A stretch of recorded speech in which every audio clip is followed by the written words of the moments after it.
स्वागत है आप सभी का टीवी हरियाणा में। डाबरी से विधायक अमित सिहाग आज हमारे साथ मौजूद हैं। कई विषयों पर विस्तार से उनसे चर्चा करेंगे। सर, विधानसभा सत्र खत्म हुआ है, कई सारी चीजें रखी गई हैं, बजट आया है, विश्वास मत रखा गया, आपका भी बहुत डिफरेंट रूप उसमें देखने के लिए मिला है। और मैं आपसे ये जानना चाहूंगी कि संपत्ति क्षति विधेयक जो इस बार विधानसभा में पारित हुआ है, पास हुआ है, उसको आप किस नज़र से देखते हैं? मैं मानता हूँ, देखिए, प्रजातंत्र को खतरे के रूप में देखता हूँ। जिस तरीके से आपने कल बिहार में भी देखा, जिस तरीके से उस कानून को लेकर गया, वहाँ पर भी यही सेम तरीके का कानून लाया गया है। तो जिस तरीके से जो सरकार की मंशा दिखाई देती है कि जहाँ पर भी आज की तारीख में हर प्रदेश में कहीं ना कहीं विरोध है इन सरकारों का, और उनके खिलाफ जब भी कोई आवाज़ उठाता है उसको दबाने का एक तरीके से ये सरकार प्रयास कर रही है कि कोई भी आज सड़कों पर ना उतर सके। और इस तरह के कानून लेकर आना एक तरीके से प्रजातंत्र में सबसे बड़ा, जो मैं मानता हूँ, हथियार विपक्ष में रहकर भी और या आम जनता के पास होता है कि अपनी बात को, चाहे वो धरना प्रदर्शन या अपनी बात रख के तरीके से सरकार को जताने का होता है। और उसके ऊपर कहीं ना कहीं उनके अधिकारों पर कोशाघात करने का प्रयास ये सरकार कर रही है, और जिसका हमने विरोध भी किया था, विधानसभा में भी विरोध किया था, उसके बाहर भी विरोध किया था। पर सरकार अपनी एक तरीके से मंशा जाहिर कर रही है कि भी हम किसी तरीके का भी विरोध बर्दाश्त नहीं कर सकते। एपीएमसी कमेटी जो गठित की गई थी उसमें दो लोगों ने, किरण चौधरी जी ने और दूसरे जो मेंबर थे उन्होंने उसमें से रिज़ाइन दे दिया। अब कल दो नए मेंबर उसमें बनाए गए हैं, उसको आप क्या देखते हैं कि क्या न्याय हो पाएगा? देखिए, इस कमेटी का कोई सही मायने में कोई तात्पर्य नहीं है। उस दिन भी जब इस पे चर्चा हुई थी तो आदरणीय हुड्डा साहब ने भी ये बात रखी थी, मुख्य रूप से जो है, जो अविश्वास प्रस्ताव लेकर आए, हमें आवश्यकता है कि इसमें एमएसपी का प्रावधान किया जाए। तो वो मैं मानता हूँ कि मुद्दे से भटकाने के लिए इस कमेटी को बनाने का प्रयास किया गया था, मगर सही मायने में आवश्यकता ये थी कि तीनों कानूनों को जिस तरीके से यहाँ पर लागू ना किया जाए। अगर हरियाणा सरकार सही मायने में किसान हितैषी है, और उसके साथ साथ एक कानून ये लेकर आया जाए जिसमें एमएसपी अगर नहीं दी जाती उसके लिए कोई सज़ा का प्रावधान। सीधी सीधी बात है। मगर मैं मानता हूँ ये सरकार जिस तरीके से हर चीज़ को, पहले उन्होंने अपनी मंशा भी जाहिर कर दी थी मुख्यमंत्री जी ने, ये कहकर कि भी मैं जो बात फैसले हम ले लेते हैं उस पर वापस नहीं हटते। तो उन्होंने पहले ही मंशा जाहिर कर दी कि भी हम किसी तरीके से भी अपना फैसला वापस नहीं लेंगे। और उसके बाद ये जो प्रयास किया था, ये केवल और केवल अपना मुद्दे से भटकने के लिए, मुद्दा भटकाने के लिए उन्होंने प्रयास किया था। हरियाणा में पंचायत चुनाव भी होने थे और उसमें भी काफ़ी डिले हो गया, अभी कुछ पहल उसमें होती नहीं दिखाई दे रही। बाई इलेक्शंस होने हैं कालका, ऐलानाबाद में, क्या तैयारी है आप लोगों की? क्योंकि कांग्रेस पार्टी सदैव हर चुनाव के अंदर पूरी गंभीरता पूर्वक निकलती है। आज भी जो पार्टी की अलग अलग ज़िलों के अंदर इकाई को मजबूत करने के लिए पार्टी ने अपने जो इंचार्जेज़ हैं वो हर ज़िले में भेजना शुरू कर दिए हैं, ताकि एक नई कमेटी का, मैं मानता हूँ, आने वाले समय में गठन करने का काम करेगी पार्टी। और उसी तरीके से जो भी आवश्यकताएं हैं, चाहे ज़मीनी स्तर पर कार्यकर्ताओं की मीटिंग लेने की बात हो या जो आगे मुद्दे जो हैं सही मायने में उन पर सही तरीके से अपनी बात रखने की बात हो, तो हर तरीके से मैं मानता हूँ पार्टी जो आवश्यकता है उनको पूरी तरीके से बड़ी मजबूती से चुनाव लड़ने का काम करें। 1057 स्कूलों को भी मर्ज करने की बात की गई है। कोविड का भी एक अलग रूप इस वक्त दोबारा से देखा जा रहा है। तो क्या लगता है कि आज जो है प्रदेश की स्थिति की ओर जा रहा है? देखिए, प्रदेश का कोई किसी तरीके से आज की तारीख नहीं, आज तो वो कोविड का हवाला लेते हैं। एक जो आंकड़ा मैं मानता हूँ, जो विधानसभा सत्र चल रहा था बजट का, जिसमें मुख्यमंत्री जी ने नहीं रखा, वो ये था कि जितना जो प्रदेश हैं जहाँ पर कोविड के दौरान जो मैं मानता हूँ निवेश सरकार की तरफ से आना चाहिए था, हरियाणा उन पूरी सभी जितनी भी स्टेट्स हैं हमारी मुख्य स्टेट्स, उसमें सबसे नीचे पायदान पर है, जिन्होंने सबसे कम निवेश, अगर बनाम आप कहोगे उससे पहले वाला वर्ष था तो सरकार का निवेश सबसे कम रहा। वहीं पे मैं मानता हूँ जहाँ पंजाब की माली हालत शायद इतनी हमसे बेहतर नहीं रही हो, फिर भी उनका निवेश उससे पिछले साल से ज़्यादा रहा। मतलब सरकार ने अपने नागरिकों की सुध लेने का काम किया जहाँ पंजाब में, वहीं यहाँ पर हमारी सरकार ने अपने बिल्कुल भी किसी तरीके से, मैं मानता हूँ, और जिस तरीके की वो वाहवाही लूटने का काम कर रहे थे कि भाई हमने कोरोना को बड़े बेहतर रूप से, उसमें सही मायने में सबसे बड़ा योगदान जो था वो समाज सेवी संस्थाओं का, जो लोग बाहर निकल कर आए, जिन्होंने पूरी तरीके से इसमें अपना कुछ ना कुछ भागीदारी निभाई। सरकार की कोई खास भूमिका इस तरीके से नहीं दिखाई दी। और आज मैं मानता हूँ वही स्थिति पिछले 5 सालों से, मैं 6 साल हो गए, एक तरीके से प्रदेश लॉकडाउन की स्थिति में ही चल रहा है। कोई नया निवेश नहीं आया, कोई बड़ा प्रोजेक्ट नहीं आया, आज की तारीख में वो कहते हैं कि हमने इतना बड़ा जो ऋण ले लिया वो कहीं ना कहीं विकास करने के लिए लिया है, पर वो विकास कहीं आज की तारीख में धरातल पे हमें दिखाई नहीं दे रहा। और जो परिस्थितियां रही हैं पिछले 5 सालों में, कम से कम 4 बार ये प्रदेश में बड़ा आंदोलन हुआ है, चाहे वो जाट आंदोलन हुआ या जो अभी किसानों का आंदोलन चल रहा है उसका भी एपिसेंटर एक तरीके से हरियाणा है। उससे पहले भी 2-3 और ऐसे बड़े मुद्दे आए थे। तो कम से कम सिर्फ जिस कारण से आज की तारीख में मानता हूँ मैं 6 साल का कार्यकाल जाना जाएगा, वो केवल और केवल इन आंदोलन और जो आज हताश हैं, चाहे वो कर्मचारी हो, व्यापारी हो या किसान हो, सभी आज की तारीख में हताश हैं।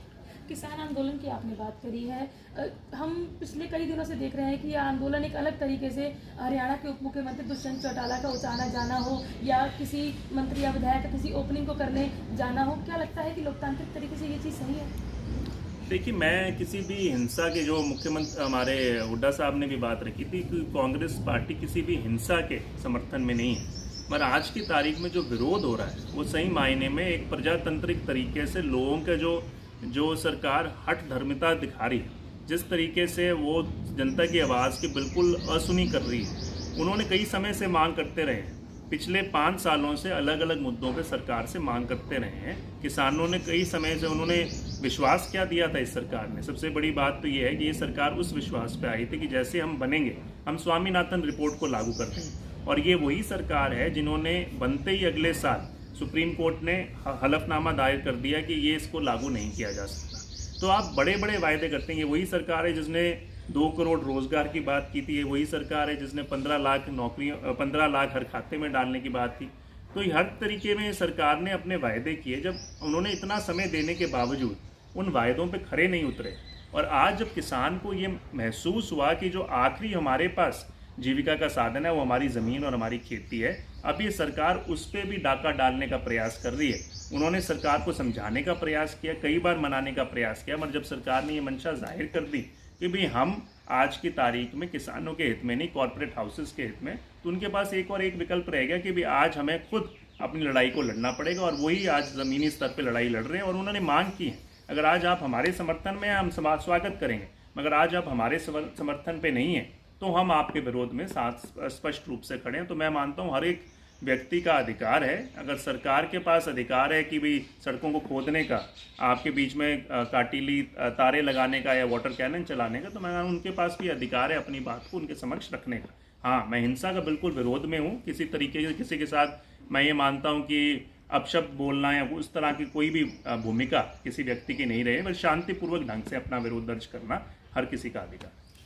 इतने लंबे समय से किसान आंदोलन चल रहा है, इतने दौर की बैठकें हुई, बेनतीजा बैठकें रही हैं, अब भी किस स्थिति में आज पहुंचे हुए हैं? क्या लगता है कि किस ओर जा रहे हैं और क्या होने वाला है, क्या रिजल्ट निकलेगा इसमें? देखिए, किसानों ने स्पष्ट कर दिया है कि जब तक सरकार इस बार अपने इस मुद्दे पे वापस नहीं जाएगी, कम से कम इस मुद्दे पे अपनी मन की बात को छोड़ के जनता की बात को नहीं सुनेगी, तब तक हम वो अपने इस आंदोलन को वापस नहीं लेंगे। अब सरकार के मैं मानता हूँ कि जब एक प्रजातंत्र बनता है, we the people, for the people, by the people, सभी के लिए, मतलब वो आप हमारे जो आज की तारीख में प्रीएम्बल में लिखा हुआ है, तो उस माध्यम से बनता है। जब जनता, अधिकतम जनता ये कहती है कि हम इसके हक में नहीं हैं, तो इसमें मैं मानता हूँ सरकार का या तो कोई अल्टीरियर मोटिव है, नहीं तो उसको वापस लेके उनके साथ बैठ के उनकी जो खामियां उनको दूर करके दोबारा लागू करने में कोई, मैं मानता हूँ, बड़ी बात नहीं थी। मगर फिर भी अगर वो उसी भी चीज़ पर अड़ी हुई है तो कहीं ना कहीं उनकी मंशा सही मायने में दर्शाई जा सकती है कि भाई कहीं ना कहीं इनके ऊपर दबाव है कुछ कॉर्पोरेट घरानों का, और उनके माध्यम से ये काम कर रही है। इसलिए ये मैं मानता हूँ जब तक इस मुद्दे के ऊपर सरकार 2 कदम वापस नहीं रहेगी और जनता की आवाज़ नहीं सुनेगी, तो ये मैं मानता हूँ आज की तारीख में ये स्थिति और गंभीर बन सकती है। मेरा लास्ट सवाल आपसे, शिक्षा नीति की अगर हम बात करें, शिक्षा एक हक होता है। अब जो एक नई शिक्षा प्रणाली जो उसमें लाई जा रही है, इम्प्लीमेंट करी जा रही है, क्या लगता है कि पुरानी शिक्षा नीति में क्या खामियां हैं जो इस नई शिक्षा नीति को इम्प्लीमेंट किया जा रहा है? देखिए, नई शिक्षा नीति जहाँ तक है, चलो हर कुछ वर्षों बाद, दशक बाद आवश्यकता होती है जो नई हमारा जो ढांचा है, जो नई परिस्थितियाँ हैं उसके देखकर, तो मैं इस चीज़ का स्वागत करता हूँ कि नई शिक्षा नीति जो आई है, जिस तरीके से वो अगर उसको बेहतर करने का प्रयास करेंगे, मगर केवल और केवल मैं मानता हूँ कागज़ों पे एक शिक्षा नीति बनाने से काम नहीं चलेगा। जो सुधार की आवश्यकता है ज़मीनी स्तर पे, उसमें कमी है। तो जब आप बजट भी आया, हम बजट में ये तो कह देते हैं कि भाई हम शायद बिल्डिंग बनाएंगे, हम स्कूल बनाएंगे, हम अस्पताल का कुछ नया ढांचा तैयार करेंगे, मगर जब आप उन्हीं जगहों पर जाकर आते हैं तो ना आपके पास टीचर्स हैं, ना आपके पास क्वालिफाइड नर्सेज हैं या डॉक्टर्स हैं। इक्विपमेंट जो है, मैं उदाहरण के रूप में हमारे यहाँ पर एक, जैसे मैं ओडा का एक अस्पताल में विज़िट किया था पहले स्टार्टिंग में, तो वहाँ पर हमारे एक एक्सरे की मशीन पड़ी है, वो तकरीबन 7-8 कांग्रेस के राज में लगी थी, तब से आपके पास वहाँ पे कोई डॉक्टर, कोई व्यक्ति नहीं है जो प्रशिक्षित हो उसको चलाने के लिए। तो जब ये परिस्थिति हो, केवल और केवल मैं मानता हूँ आप नीति से आप ढांचा नहीं चेंज कर सकती। नीति बिल्कुल एक डायरेक्शन देने का ज़रूर काम करती है, बट ज़मीनी स्तर पे बदलाव की आवश्यकता है। और सरकार केवल ये ना कहे कि भाई हम जिस तरीके से उनकी नीति दिखाई दे रही है, चाहे वो खेती के मामले में है, चाहे वो शिक्षा के मामले में, और भी दूसरे मैं मानता हूँ क्षेत्रों में भी इसी तरीके से जा रही हैं कि वो अपनी जिम्मेवारी को सारी की सारी को प्राइवेट सेक्टर पर छोड़ना चाहती है कि भाई स्कूल हमारे यहाँ पर हैं, वहाँ पर एडमिशन नहीं है, तो हम क्या कर सकते हैं, हम इन स्कूल को बंद कर देंगे, इसको प्राइवेट सेक्टर एक तरीके से प्राइवेटाइज कर देंगे। आप रैशनलाइज ज़रूर कर सकते हैं, कहाँ पे आपको कमी ज़्यादा है लगती है तो उसको रैशनलाइज कीजिए, मगर आपकी नीति ऐसी होनी चाहिए कि अधिकतम लोगों को सरकार की जिम्मेवारी, कम से कम जहाँ तक शिक्षा, स्वास्थ्य, जो मूलभूत सुविधाएं हैं वो सरकार की जिम्मेवारी होती है। वो सारा का सारा प्राइवेटाइज करने वाले हैं तो फिर सरकार का, मेरे को लगता है, होना ना होना एक बराबर है। इस बार विधानसभा कई मायने में ऐतिहासिक रही, किसी विधायक का नाम नेम नहीं हुआ, एडजर्न नहीं हुआ, कई सारे विधेयक भी पास हुए हैं। आपके द्वारा कितनी चीज़ें उसमें रखी गई, कितने सुझाव रखे गए, कितने पास हुए, और क्या लगता है कि कितने पास होने चाहिए या होंगे?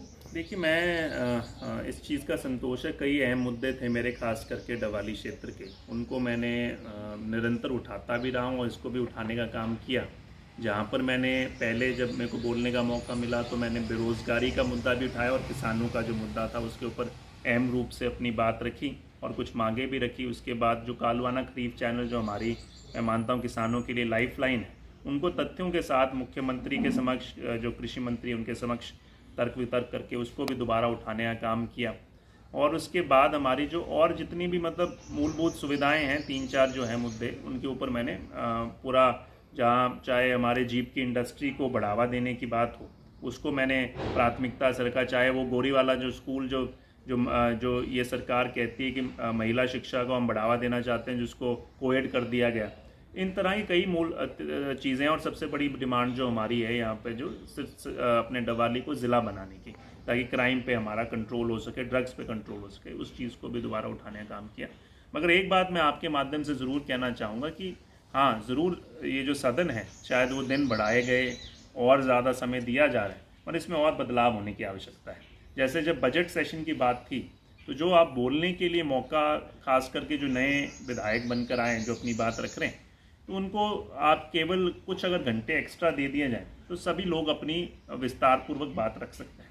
तो मैं मानता हूँ इस चीज़ में सुधार होने की आवश्यकता है कि अगर सदन को 1 या 2 दिन और भी चला दिया जाए, और जिसमें हर एक विधायक अपने, चाहे क्षेत्र की बात हो, चाहे विधानसभा से जो ज़रूरी बातें वो रख सकें, तभी मैं मानता हूँ सही मायने में संवाद हो सकता है। और जो आज की समस्याएं ज़मीनी स्तर पर आ रही हैं कि बिल्कुल जो संवाद कटा हुआ है, उसको भी मैं कह रहा हूँ बेहतर करने का काम विधानसभा एक रूप से कर सकती है।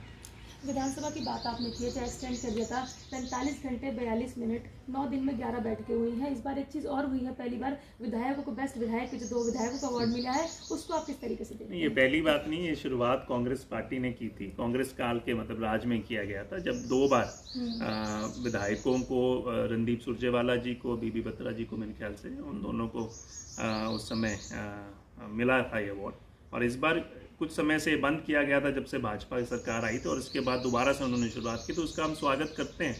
और मैं मानता हूँ इस प्रक्रिया को मगर थोड़ा सा और ज़्यादा मजबूत करने की आवश्यकता भी है, जिसके अंदर पूरा जिसको चलाया जाए। बट ये बहुत ही बढ़िया एक, मैं मानता हूँ, मोटिवेट, हर एक विधायक को मोटिवेशन और करती है कि और बेहतर करने का काम करें। बहुत बहुत धन्यवाद। तो ये थे डाबली विधायक अमित सिहाग जी, जिन्होंने 2 टूक और बेबाकी से हमारे कई सवालों के जवाब दिए हैं। टीवी हरियाणा के लिए खुशबू नायक।